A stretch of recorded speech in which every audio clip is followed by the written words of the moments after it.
సదానంద సమారంభం మదనానంద దీపితం శ్రీకృష్ణమాధోపేతం గురుమండలమాశ్రయే. సద్గురునాథ భగవానికి జై. ముఖ్యంగా ఇప్పుడు జనవరి 1వ తారీఖు వస్తుంది. జనవరి 1 అనేది కేవలం మనకుండేటువంటి ఆంగ్ల మాసాల మార్పులో భాగంగా మొదటి మాసమే తప్ప మన సంస్కృతిలో మొదటి మాసం చైత్రమాసం.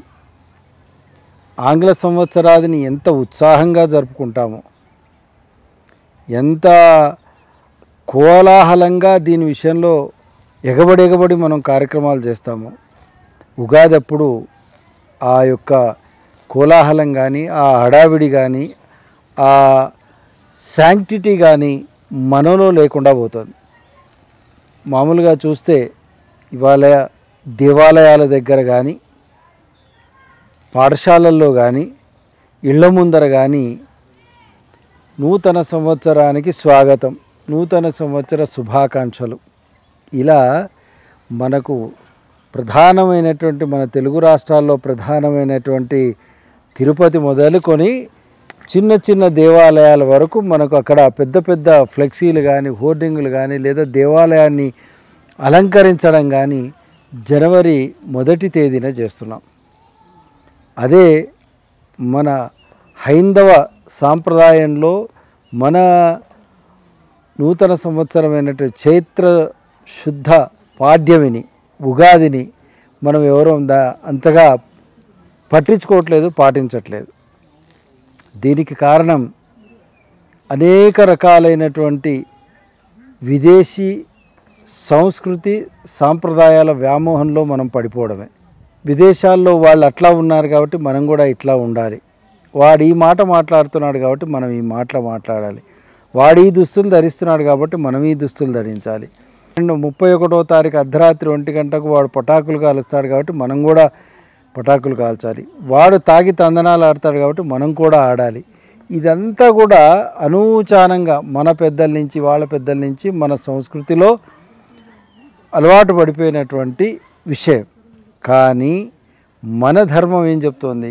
మనకి ఎప్పుడు ప్రారంభం అంటే మనకు చైత్రమాసంలో వచ్చేటువంటి మొదటి రోజు మనకు నూతన సంవత్సరం. ప్రభవాది 60 సంవత్సరాలు ఉంటాయి. ప్రభవ, విభవ, ఈ విధంగా 60 సంవత్సరాలు ఉంటాయి. ఈ 60 సంవత్సరాల్లో ఒక్కొక్క సంవత్సరం ఒక్కొక్క ఇదిగా పేర్లు పెట్టి ఉన్నాయి. ఇప్పుడు మనకు క్రోధినామ సంవత్సరం నడుస్తుంది. కాబట్టి మనకు ప్రధానమైనటువంటిది ఉగాదే తప్ప ఈ యొక్క జనవరి 1 రోజు కాదు. అందుకే అనేక చోట్ల దేవాలయాల్లో లేదా స్వాముల ఆశ్రమాల్లో ఏం చేస్తున్నారంటే 31వ తారీఖు లేదా 1వ తారీఖు యువత పెడమార్గం పట్టకుండా ఈ దేవాలయాల్లో ఉత్సవాలు చేస్తూ లేదా ఈ దేవాలయాల్లో అభిషేకాలు అవి చేస్తూ తమ సాంప్రదాయానికి సంబంధించిన వాళ్ళని పిలిచి కొంతవరకు వాళ్ళు ఈ వెర్రి చేష్టలు చేయకుండా, అంటే 31వ తారీఖు రాత్రి వెళ్ళి రోడ్ల మీద ఎగరకుండా, వచ్చిపోయే వాళ్ళను టీస్ చేయకుండా ఇట్లా కాపాడడం కోసం కొన్ని చోట్ల ఇప్పుడిప్పుడే ప్రారంభమవుతుంది. ఈ యువత ఈ 31వ తేదీని ప్రామాణికంగా తీసుకోరాదు. అది కేవలం ఆంగ్లేయులకు మాత్రమే. రెండవది మనకు ఉండేటువంటి జనవరి నుంచి డిసెంబర్ వరకు ఉండేటువంటి ఈ మన నిత్య నైమిత్తిక జీవనంలో మనకు ఉండేటువంటి ఈ రోజులను మార్చేటువంటిదే తప్ప మనకు నిజంగా ప్రామాణికంగా మనకు జనవరి 1 కాదు. మనం ఏది చేసినా, వివాహాది శుభకార్యాలు ఏది చేసినా స్వస్తి శ్రీ చాంద్రమానేనా అని చెప్తాడే తప్ప జనవరి నామ సంవత్సరం లేదా ఫిబ్రవరి నామ ఇలా ఎప్పుడు చెప్పడు. ఏమంటాడు? క్రోధి నామ సంవత్సరమో ఇంకోటో ఏదో చెప్తాడు. ఏది మనకు చేసుకునేటువంటి మంచి శుభకార్యాలలో. కాబట్టి శుభకార్యాలలో ఏది ఎందుకు వాడుతున్నామో దాన్నే మనం ప్రామాణికంగా తీసుకొని మనం ఉగాదినే ప్రమాణంగా తీసుకొని మనం ఉండాలి తప్ప డిసెంబర్ 31ని కాదు. ఈ ఒకవేళ 31వ తేదీ తీసుకున్నా ఆ సమయంలో అర్ధరాత్రి సమయంలో మనం ఏదైతే తీసుకుంటున్నామో ఆ సమయంలో దేవాలయాలకు వెళ్ళండి, దేవాలయాల్లో గంటలు కొట్టండి, దేవాలయాల్లో పరమాత్ముడికి హారతులు ఇప్పించండి.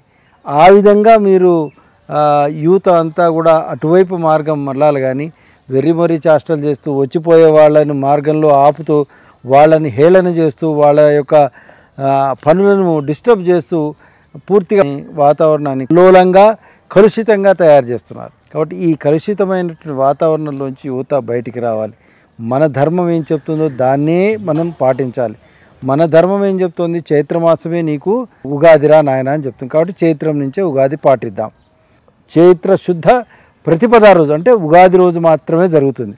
కాబట్టి ఆ రోజు మనం తెలుసుకోవడం వల్ల మన గ్రహస్థితి ఏ విధంగా ఉంది, మనం ఏం చేస్తే బాగుపడతాం, మనం ఏం చేయడం వల్ల మన ఉన్నతి కలుగుతుంది అనేటువంటి విషయాలు ఆ రోజు మనం పంచాంగ శ్రవణం ద్వారా విని మన ఉన్నతిని మన ప్రగతిని సాధించడం కోసం ప్రయత్నం చేయాలి తప్ప డిసెంబర్ 31 రాత్రి కాలక్షేపం చేస్తూ కాలాన్ని వృధా చేయరాదు.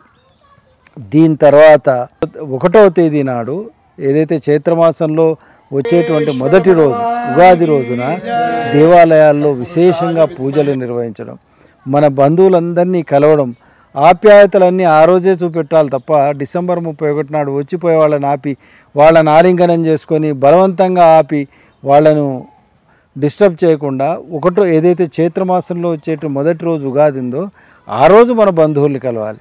బంధువుల్ని కలవడం ఎందుకు, వాళ్లకు మనకు మధ్యలో ఆప్యాయతలు పెరుగుతాయి, స్నేహితుల మధ్యలో ఆప్యాయత పెరుగుతుంది. అదే డిసెంబర్ 31 నాడు మీరు రాత్రి మీరు చేసే వెర్రి చేష్టల వలన స్నేహితం పెరగడకపోగా మాట పెరిగి స్నేహితం కాస్త శత్రుత్వం అవుతుంది. అదే ఉగాది రోజు మీరు అలా చేయడం వల్ల మీకు మిత్రత్వం పెరుగుతుంది, బంధుత్వాలు పెరుగుతాయి, మన హైందవ సాంప్రదాయం ఇంకా గట్టిపడుతుంది. అలా హైందవ సాంప్రదాయాన్ని కాపాడడం కోసం యువత పాటుపడాలి.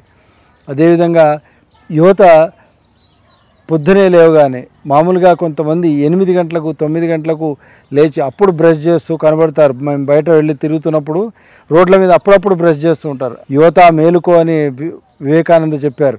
ఎప్పుడు మేల్కొనమన్నాడు ఆయన, ఎలా ఉండమన్నాడు వివేకానంద స్వామి? ఉదయాత్ పూర్వమే, సూర్యోదయానికి పూర్వమే యువత మేల్కొనాలి.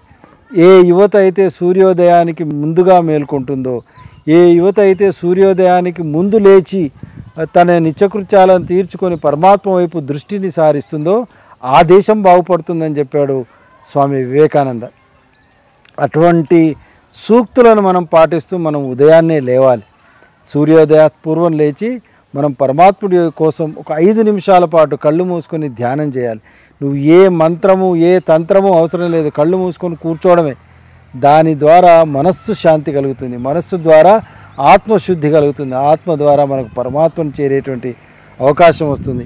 ఈ పనిని ప్రతిరోజు కనుక ఏ యువత అయితే ప్రారంభిస్తుందో కేవలం 5 నిమిషాలు సూర్యోదయాత్పూర్వం పరమాత్మ వైపు మన దృష్టిని మరల్చడం కోసం మనం ప్రయత్నం ప్రారంభించాలి. ఇటువంటి భవిష్యత్తు మార్పు కోసం మనం నేటి నుంచే మన ప్రయత్నాన్ని ప్రారంభిద్దాం. శుభం.